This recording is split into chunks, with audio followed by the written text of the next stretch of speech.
رستم جرجانی تعارف جنوبی ہند احمد نگر کے نظام شاہی دور کے نامور اطباء میں رستم جرجانی کا شمار ہوتا ہے۔ یہ فاضل طبیب 1544 آفٹر ڈیتھ میں جرجان ایران سے ہندوستان آیا تھا اور نظام شاہی حکومت کے پایہ تخت احمد نگر میں سکونت اختیار کی۔ احمد نگر میں قیام کے کچھ ہی دنوں بعد رستم جرجانی وہاں کے بااثر لوگوں سے متعارف ہو گیا، جن میں احمد نگر کے دربار سے تعلق رکھنے والے افراد بھی تھے۔ چنانچہ چند لوگوں کی سفارش پر رستم جرجانی کی احمد نگر کے حاکم برہان نظام شاہ کے دربار میں رسائی ہو گئی۔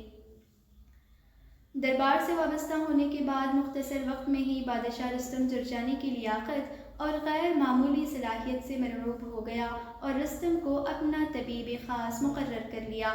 تعلیم و تربیت چونکہ رستم جرجانی ایران سے ہندوستان آیا تھا، اس لیے اس کی ابتدائی تعلیم و تربیت کے بارے میں تفصیل نہیں ملتی۔ فضل و کمال رستم جرجانی ایک دانا طبیب اور بہترین مصنف تھا۔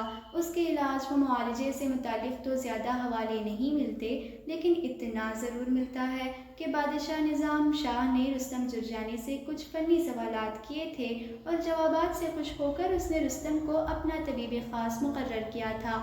یہ اس بات کی دلیل ہے کہ یقیناً رستم جرجانی علم طب میں ماہر ہوگا، لیکن تصنیف و تالیف میں رستم جرجانی کی خدمات غیر معمولی ہیں۔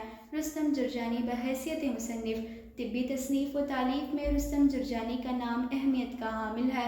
رستم کے نام کے آگے 3 کتابیں درج ہیں، وہ ہیں کتاب اسرار النساء، کتاب حمیات مرکبہ اور کتاب ذخیرہ نظام شاہی۔ ذخیرہ نظام شاہی رستم کی انتہائی اہم اور مشہور و معروف تصنیف ہے۔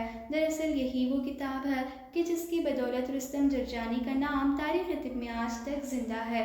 ذخیرہ نظام شاہی یہ کتاب رستم جرجانی نے تصنیف کی تھی۔ کتاب کے دیباچہ سے اس کی کتاب کی وجہ تسمیہ پر روشنی پڑتی ہے، جس کا پس منظر یہ ہے کہ بادشاہ نے رستم جرجانی سے یہ خواہش ظاہر کی تھی کہ وہ موضوع طب پر ایک ایسی کتاب تحریر کرے کہ جس میں تذکرہ ابن بیطار کے برخلاف ادویہ مفردہ کے ساتھ ساتھ ادویہ مرکبہ کی بھی تفصیل موجود ہو۔ چنانچہ رستم جرجانی نے بادشاہ کی خواہش پر یہ کتاب تصنیف کی تھی اور اس کے نام سے منسوب کرتے ہوئے اس کا نام ذخیرہ نظام شاہی رکھا۔ لیکن دیباچہ میں درج اس بیان پر یقین کرتے وقت یہ بات مد نظر رکھنی چاہیے کہ ابن بیطار کی تصانیف میں تذکرہ نام کی کوئی کتاب موجود نہیں۔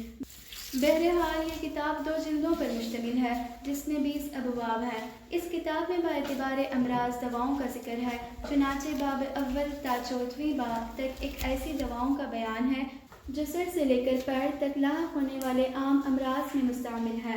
اس کے بعد 15ویں سے 20ویں باب تک کچھ خاص جلدی امراض اور حمیات میں مشتمل دواؤں کا بیان ہے۔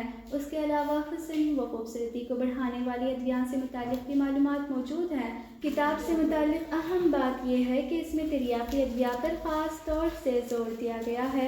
آخر میں اوزان ادویہ سے متعلق بھی بحث کی گئی ہے۔ کتاب اس اعتبار سے منفرد ہے کہ اس میں ادویہ کی مضر اثرات اور ان سے پیدا ہونے والے امراض اور پیچیدگیوں پر بھی روشنی ڈالی گئی ہے۔